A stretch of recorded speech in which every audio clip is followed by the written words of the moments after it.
Well. Good morning, everybody. Here we are with the Swiss Gold Global Independent Business Owners Open Business Mastermind number 8. And I want to welcome everybody who is out there to please jump in and join in on this opportunity to, as the tagline says, tap into the brain power of other people because we are. We're giving you the opportunity to, sorry, I'm just trying to finish up my little, there we go. Okay. We're giving you the opportunity here, like I said, to tap into the brain power of others. Tap into this one right here. Tap into whoever else might join us on this call, hangout. Excuse me. To talk about business, your business, business in general, uh, problems, uh, anything that you have, anything about business that you want to talk about, bring it here. Let's discuss it. You know what? the cart that is pulled by 2 horses goes 3 times as fast than the cart pulled by 1.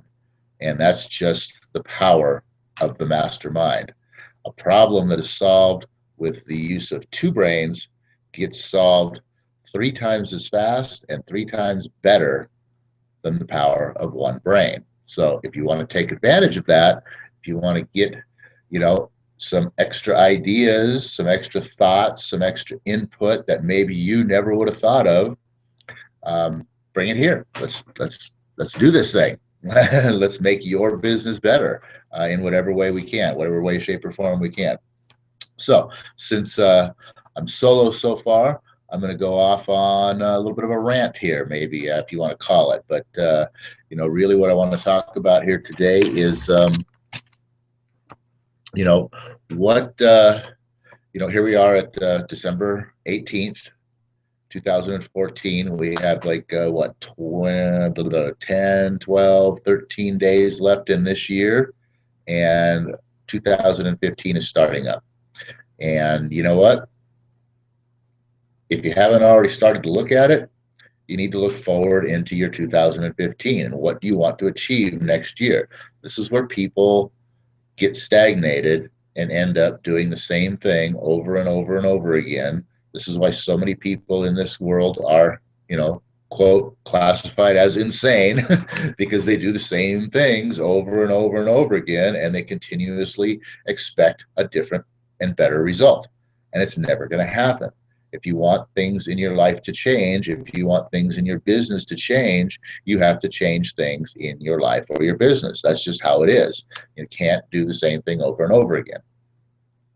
And like I said, and expect a different result to be generated out of it. So the way you do that is 2 things, and this is in life and this is in business. And in order to be able to look forward, you have to look back. Okay, so the first thing you're going to want to do, obviously, is look back on 2014. Where did you start? Where are you now? What have you accomplished? Where did you have growth? Where did you have loss? What were the things that were good? What were the things that were bad? Analyze all those things, put it all together, write it all down, put it in an outline, and then say, okay, study it, look at it, and say, all right, now moving into 2015, I see where I've done good. Okay, so I can do these things to continue that pattern because you want to continue doing good things. And I see where we've done bad, and what can we do to change that? What can we do to improve that? Because, bottom line for 2015, what is your goal? What should your goal be? What is all of our goal, really? For 2015, our goal is basically to increase our income, isn't it? You don't want to be making the same, or not making, we don't make money, we earn money. You don't want to be earning the same amount of money, 12 months from today that you are today, do you? Because the world is going on around you and all these things that are out there happening, inflation and all this other stuff that's going on in this world. If you're making the same amount of money that you are today in 12 months, guess what? You're making less. You're living on less. That's the whole. That's the shame and the crime of all this. Is people. I see so many people today getting excited about jobs that are paying $50,000 to $80,000 a year. And the sad thing is that young people today who are just starting out, and they already have this knowledge, this understanding that they have this limit on their income, that hey, I'm going to go get this job and I'm going to start out entry levels at $49,000 a year, and if I do good and I work up, I can eventually be making $80,000 a year. And you're going in right now, starting off, knowing that your income is limited. It's capped. You can only ever make $80,000 a year. That's it. Okay? I mean, that is so, oh man, what society puts on us, and thinking that is, so short-sighted. I mean, you cannot allow yourself to be satisfied with a limited income, period. No matter what it is, even if those numbers were doubled, if it was 100 to 160,000, it's still limited. You can only ever make that much money. You can't ever allow yourself to fall into the trap of being, of being stuck with, of being satisfied with, of being willing to live with a limited income, with a cap on your income, because we're humans. And you know what we're going to do? We're going to spend our way right up to the cap, and we're going to basically be living off of nothing, regardless of how much money we make. That's just human nature. That's what you're going to do. I can tell you right now. It's been going on for years. So you can't allow yourself to be so short-sighted about things. I mean, sure, $50,000 to $80,000 today, in today's world, in today's economy, that looks pretty darn good. Hey, man, if I was making, if I was bringing in, $50,000 to $80,000 a year right now today, you're living fairly decent. You're not living bad. But just look back 10 years ago to 2004 and think, if you were making $50,000 to $80,000 a year then, and $50,000 to $80,000 a year then was not a difficult achievement with a career position type of a job, which is what we go to school for and all of that. And you know what? You were living a whole lot better then than you are now. And the sad thing is, I mean, you look at things like, gas prices are so low right now. And it's, all these stories about why gas is so cheap. There's so much extra oil right now, Yes, gas is so cheap right now because they want everybody to believe that everything is back to normal, that everything's great, that all this money is out there, that $50,000 to $80,000 a year is a great achievement. That's so good if you can have that. But you have to develop depth of vision, okay? And what I mean by depth of vision is not seeing things for what they are right now, today, not just looking at things and going, oh, wow, that's what it is. There it is. I can see it.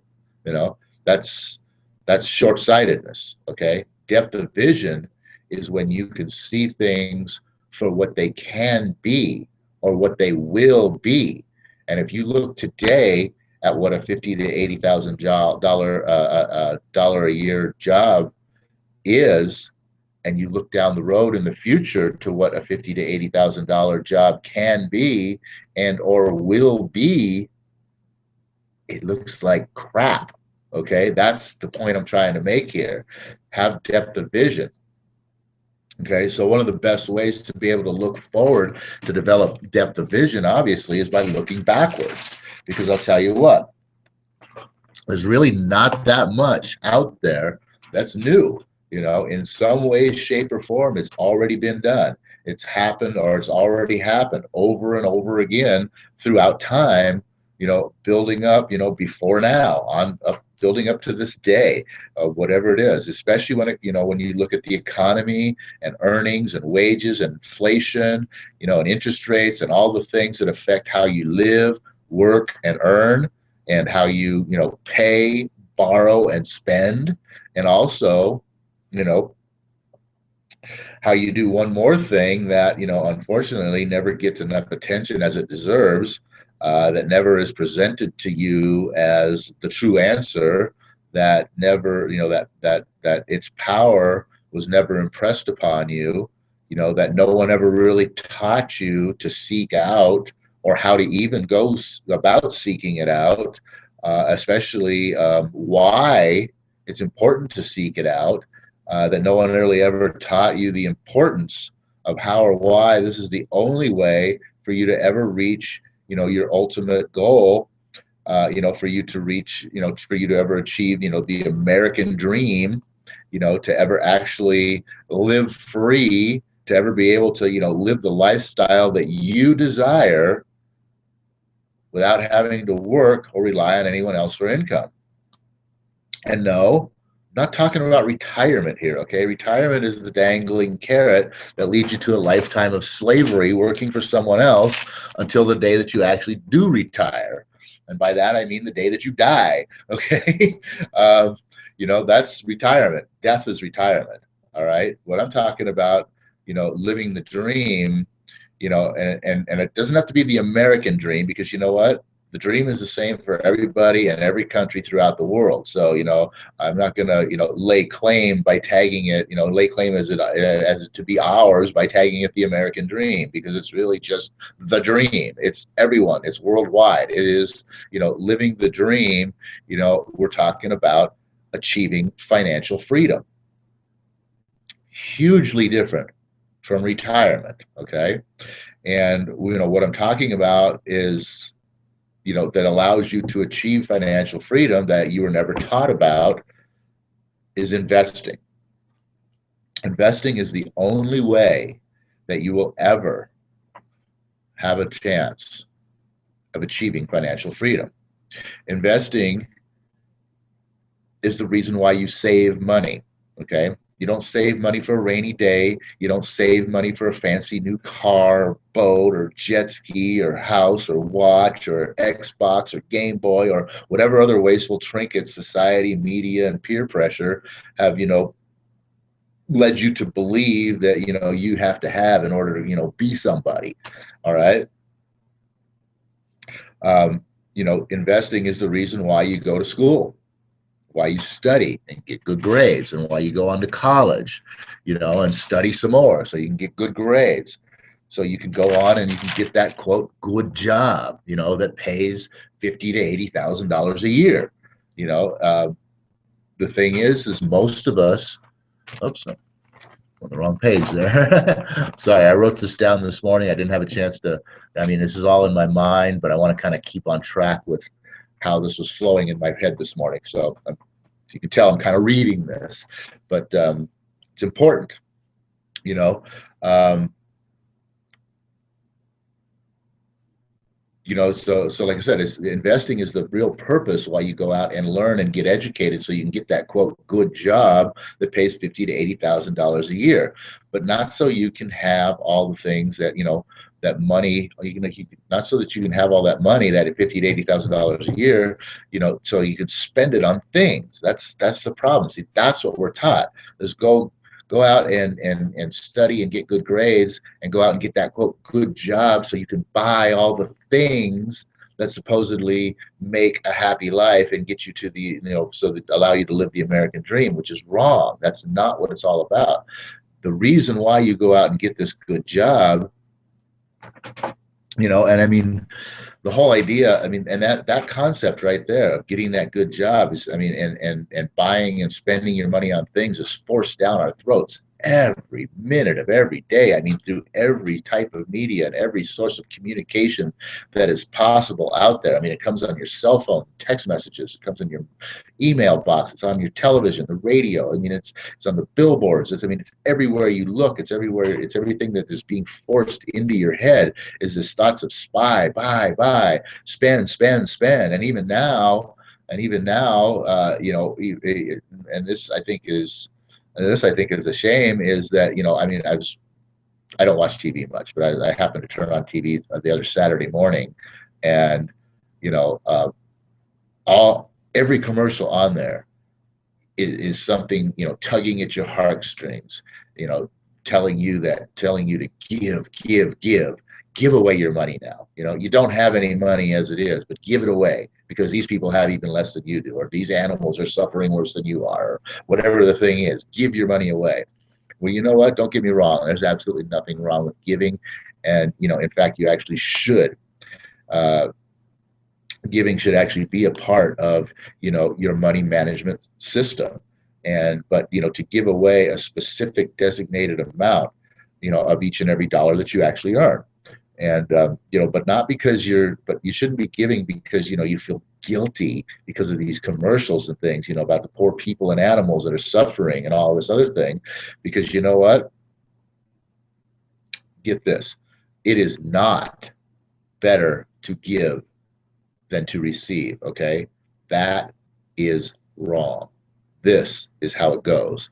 This is what that little proverb, or whatever you want to call it, originated from. It's been transmuted over the years to, get to say that, but this is what it really is. It is better to be in a position of being able to give than it is to be in a position of having to receive. Do you get that? Do you get it? Okay. You cannot be. Most of us are in a position of being able to give. But if you're not managing your money properly and you're only giving, what you truly really can't even afford to give, because it's been, because it's, kind of, you feel these feelings that you have to give or whatever. If you're giving away income that is actually causing undue burden upon yourself, you're not doing anyone any good. Okay, because it's so vitally important that you understand that you really can't take care of everyone. I mean, you really can't take care of anyone or help anyone if you first cannot take care of and or help yourself. And that's not greed. I'm not talking about greed here. Okay. In fact, if your desire is ultimately to help other people, then you absolutely must first help yourself and put yourself in a position of being able to help others, because you can't help someone if you it just, that's got to just make sense to you. If you're not in a position of being able to, you just can't, because if it causes undue stress upon you, you're not helping anyone. You're making your life worse. Sure, maybe theirs is a tiny bit better, but if your life was 10 times better, couldn't you make theirs, what you're doing there, that much more better as well too? So that's, a very important misnomer that is vitally key to understanding. So how you get to that position of being able to give, again, is through investing, not through spending and giving. All right. You need to be able to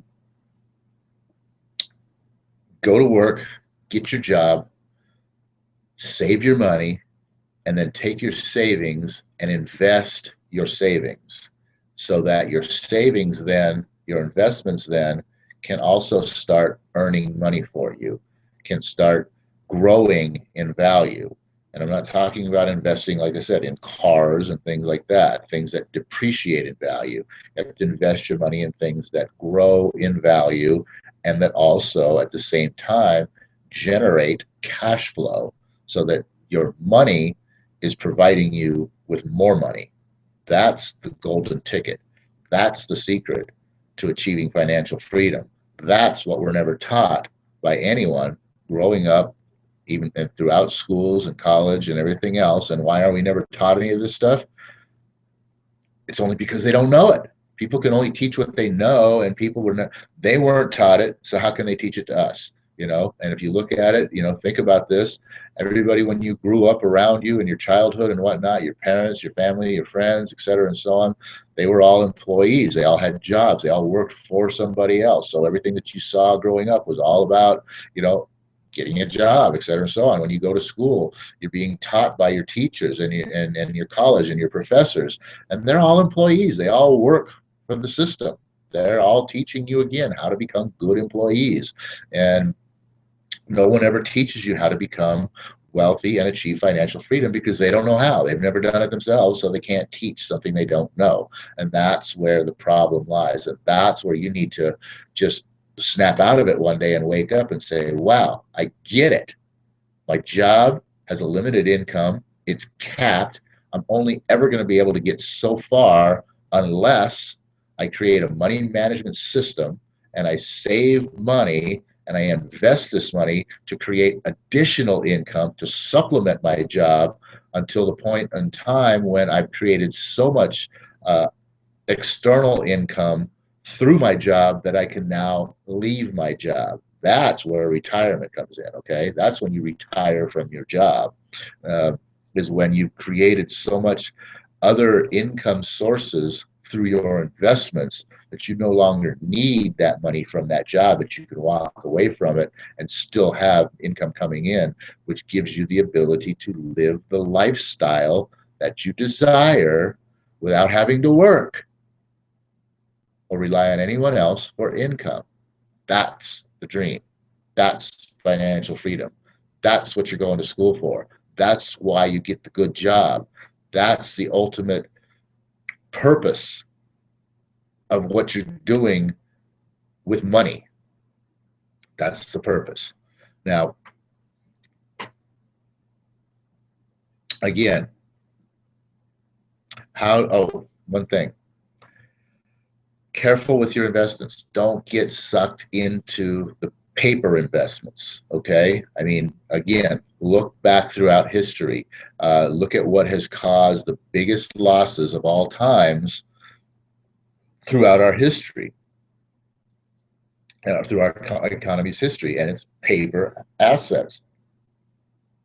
The Wall Street crash of the Great Depression, paper assets. The savings and loan scandals of the 70s, paper assets. The dot-com bust of the 90s, paper assets. The real estate bubble, the most recent, 2007, paper assets. It wasn't the houses that caused the problem. It was all the phony paper that was attached to these houses. Okay, be very, very, very careful about paper assets. Okay, and that, unfortunately, is where the mindset of most everyone out there is in when the word investing comes up. That's what they think about, is the paper assets, because again, that's what society and media and all of the peer pressure and all of the forces out there and everybody has been putting upon you for so many years, that this is what investing is. It's buying stocks and money market accounts and all these things that right now ain't paying diddly squat, but that's all your money gets tied up into the paper. And our economy has been thriving on booms and busts since the savior of the world, Alan Greenspan, took over the Fed, and this is how he built the economy. And this was, this last boom and bust was his ultimate, quite frankly, the bust was his ultimate sort of achievement. I mean, he kept busting the country. He would boom a small little boom of something, and then bust it, and then deflate interest rates and lower interest rates and have deflation, and then create another boom, a little bubble of something, and then bust it. And every time, the people, you guys, the masses would go out there and they buy into all these paper asset things that are out there, and we boom, boom, boom, boom, boom, and bam, bust. And all of that wealth that you built, that you thought you built, gets taken away. So be very, very, very careful with the paper assets. Like I said, look at history. It's been happening before, and it's happened forever. So going back to the very, very beginning of having forward thinking, or not forward thinking, but depth of vision, seeing things for what they will be, what they can become. And your $50,000 to $80,000 a year job. Again, look back at history, look back at the economy, look at what people have been earning. I mean, minimum wage is what? And they're talking about raising it to, I don't know, $10 or $15 an hour, whatever it is. That's not a huge jump from even $2 or $3 an hour. Quite frankly, You know, where are we at right now? We're not even at $10 an hour, and we've only gone to, you know, from $2 or $3 an hour to a whopping five, but a whopping $5 an hour more that we can make in our jobs. But yet the cost of a house has increased from, you know, during that same time from $20,000 to $120,000 or $320,000. It's all shrinking. Okay, it's all shrinking in on you. Your money has less and less spending power, less and less buying power each and every day that you breathe air on this planet. Okay, it's all shrinking. That is why it is so vitally important to create other streams of income besides your job. And the fact that you can go from $50,000 to $80,000, you don't think somebody's figured that out? You don't think somebody knows right now that if we put this guy in as a journeyman at 80, or not a journeyman, but as a entry level at $50,000 a year, that 30 years from now, when he finally reaches $80,000 a year for his last 10 years of his, being in service here I like to call it in service, being in slavery here, that by the time they get there, they're going to be no better off. They're probably actually going to be worse off than they are on the day they started with the $50,000 a year job. That's the thing. Your entry level position of $50,000, and you got these visions of grandeur to having $80,000 of being such this great achievement. By the time you get there and you look back, you'll realize when you were making $50K a year, you were doing better. You had more spending power. You had more liberation with your money than you will have when you get to $80,000 a year. That's the point I'm trying to make. That's the depth of vision I'm trying to get you guys to open your eyes to. That's the reason why I'm pounding into your head the importance of investing, of creating a money management system that generates money that allows you to invest, for not being a fool and getting sucked into the media marketing of buy, and spend. And you got to have all these fancy things in order to be somebody. You don't have to have crap to be somebody, okay? You have to have smarts to be somebody. You have to have financial freedom to be somebody, not a freaking slave to your job and your business, whatever it is that gets you nowhere in this world. So that's it. There's the mastermind for Thursday. All right. I hope you guys will join us next Thursday. Come on in. Be part of this. Throw your 2 cents worth in on what I said today, what I've offered you out there for you today. Okay. Look back on your year 2014. Look at your goals for 2015. What is your number one goal? You want to earn more money. By the end of 2015, you want to be earning more money than you are today. That's the bottom line. That's your number one goal. You need to figure out how much more you plan to be earning by the end of 2015, and then work your way backwards to figure out how you're going to get there. All right. Mastermind session number 8 as Swiss Gold Global. Oh, and by the way, see this word right here, passive income? That's what your investments should generate for you. That's money that comes in that you don't have to materially put your time and effort towards developing, okay? Passive income. Maybe we'll talk about that next week if you guys are still too shy to come in here and join in with us. Come on, join in and bring your thoughts and ideas. Hey, you want to talk about how are you going to be making more money from now until 2015? Let's talk about that. Let's look at your plan. What do you got? What are you thinking about here? How are you going to get from point A to point B between now and 12 months from now? All right? So with that, Napoleon Hill prayer. O universe, I ask not for more riches, but for more wisdom with which to make better use of the riches given to me at birth, consisting of the power to control and direct my own mind to whatever end I might desire, and that being the achievement of financial freedom through my investments. All right, guys.